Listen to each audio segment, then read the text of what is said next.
Hello, Chingus and Faith. For today's video, mag-unboxing or mag-unpacking muna tayo. Matagal nang dumating yung dalawang parcel na ito. Ngayon ko lang siya ipopost at ito nga yung unang dumating. Ito yung scapular ni St. Joseph na in-order ko sa Alab Store. At meron nga itong mga kasamang estampita, rosary guide at prayer para sa Holy Face of Jesus.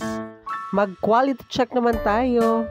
At dahil nalalapit na din nga ang kapistahan ni San Jose, napa-order po tayo ng scapular ni St. Joseph. Ayan po yung quality, diba? Napakaganda. And kung hindi ako nagkakamali, washable po ito. Pwede nyo itong labahan. Sa napaka-affordable na presyo, meron na kayong scapular ni St. Joseph. Bisitahin nyo lang yung kanilang Facebook page na Alab Store. Alab Shop ata. Ewan ko, limot ko din. And ayan nga yung mga rosary guide at prayer sa Holy Face. So buksan naman natin yung isa. Ito naman ay galing sa Pious Union of St. Joseph, kung saan po kabilang tayo. So buksan na nga natin.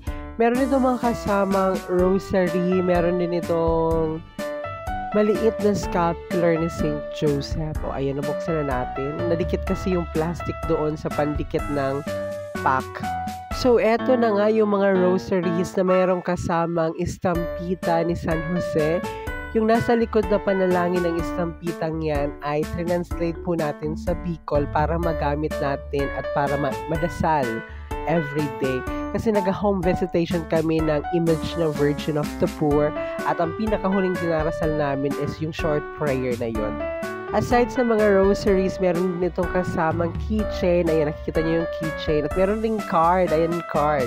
Yung card na yan, meron niya nakalagay sa likod na I am Catholic in case of emergency. Parang tumawag ng pari. Parang ganon. Ayan, ito naman yung scapular ni St. Joseph, pero maliit nga lang siya.